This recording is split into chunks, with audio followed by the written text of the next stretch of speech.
E nesse espaço, Giovanni D'Agostino, como é que está, meu amigo? Tudo bem? Giovanni, um assunto que tem sido assim reverberado pela mídia diz respeito à questão do 13º salário. Nós tivemos a semana passada, o dia 30 de novembro, que era o período em que as empresas deveriam disponibilizar a primeira parcela do 13º salário. E a segunda será no dia 20 de dezembro. E as questões que ficam ainda é a questão do que, como a pandemia determinou a suspensão de trabalho, renegociações e tal, como é que será feito o cálculo do 13º salário a partir daí? Pois então, senhores, essa questão ela é muito importante porque ela impacta relevantemente nas finanças das empresas e no contexto econômico em geral, não é? Numa outra passagem aqui pelo vosso programa, eu havia comentado acerca do 13º salário e a constituição de um fundo que as empresas realizam ao longo do ano para pagar essa gratificação natalina. É uma reserva que vai colocando todo mês ali, né? Todos os meses, a empresa, o empresário, ele constitui um fundo salarial de 1/12, e isso, inclusive, tem legislação específica para a constituição desse fundo, tendo em vista que as empresas são obrigadas a provisionar 1/12 de 13º salário nas suas escritas contábeis. E esse fundo serve para que, no final do ano, as empresas consigam honrar com a gratificação natalina, que é o 13º salário.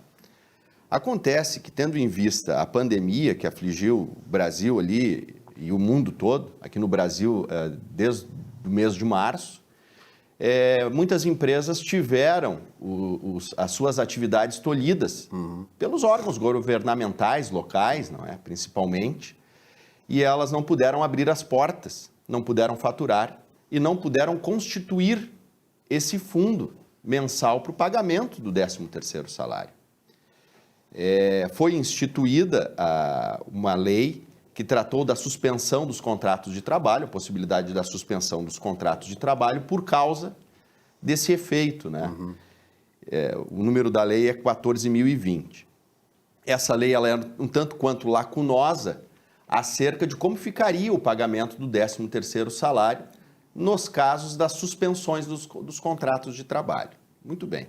Fato é que essa lei previu que cabe ao Ministério da Economia regular todas essas questões.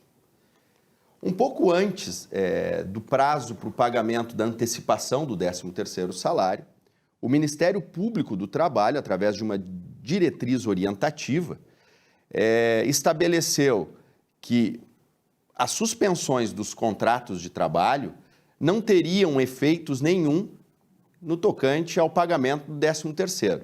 Vale dizer que, de acordo com essa diretriz orientativa do Ministério Público do Trabalho, se, por exemplo, o funcionário tivesse ali 4 meses de suspensão ao longo do ano de 2020, teria a empresa que pagar o 13º salário integral, de 12/12 em dezembro, certo? Então, essa foi a diretriz orientativa do Ministério Público do Trabalho. Todavia, logo em seguida dessa orientação, que deixou o cenário jurídico muito instável nessa questão acerca do pagamento do 13º salário, o Ministério da Economia se pronunciou. E, a nosso juízo, caberia ao Ministério da Economia se pronunciar, porque a lei que trata dessas suspensões extraordinárias estabelece que cabe ao Ministério da Economia regular essas questões. Então, através da nota técnica, né, da Secretaria do Trabalho, a nota técnica número 51.520, né, do Ministério da Economia, diferentemente da diretriz orientativa do Ministério Público do Trabalho, o Ministério da Economia regulou no sentido de que, se houver suspensão do contrato de trabalho, o período de suspensão do contrato de trabalho não conta para os fins do pagamento do 13º. Nesse caso, então, vale dizer que se o funcionário ficou sem trabalhar por 4 meses em decorrência da suspensão do contrato de trabalho, né, a empresa pagaria 8/12 de férias, de 13º para o funcionário agora na folha de pagamento do 13º.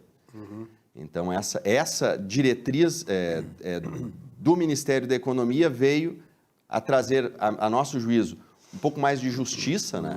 Um pouco mais de justiça e um pouco mais de alento à economia, não é?